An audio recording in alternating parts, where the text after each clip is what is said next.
give you an overview of what we currently do in terms of how's our operation working. I'm sure Thabani has given you a slight indication of what operation is doing, but on my side, I'm just giving an overview of the planning and the operational side.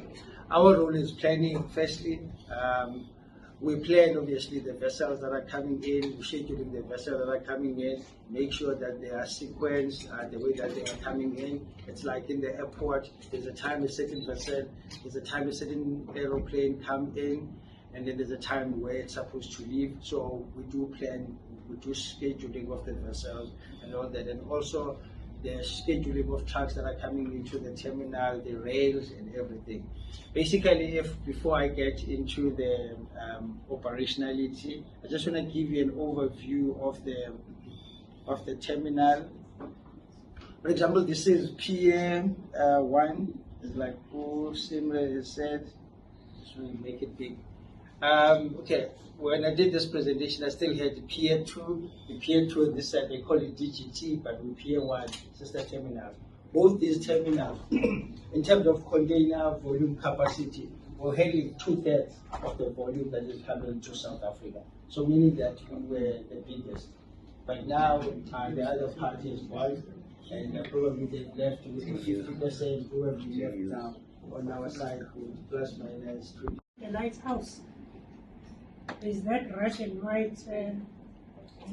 We used to go up there, and then they were explaining to us how is the incoming and going out of the ship or vessels it's done.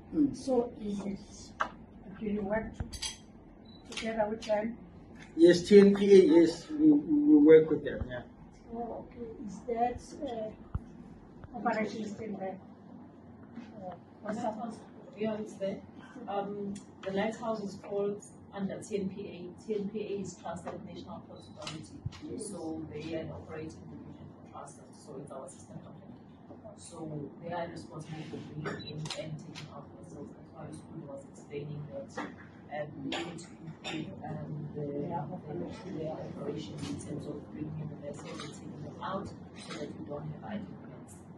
Also, what if things are not going well that side, it will automatically Affect us in terms of the containers that we move, yeah.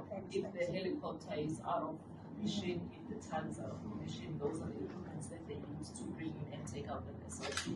Perhaps you find that we are ready to sail the vessel, and perhaps they're having tea break.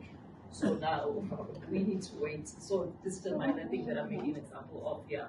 So it's important that we align our planning with their planning to say this vessel will be ready at a particular time, make sure that you take out and bring the other one.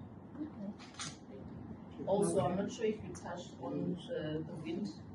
Yes, yeah. Yeah, the wind, I think I did share it on the RPGs.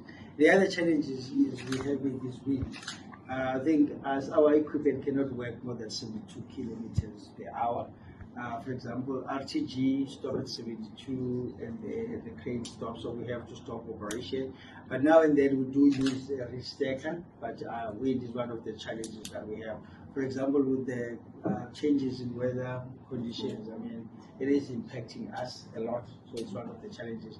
There are players with Transnet, I know, in terms of getting us more equipment that can be resistant to wind, obviously up to a certain extent, but those are some of the challenges, unfortunately, that we experience with regards to wind. Yeah. Thanks. Thank you.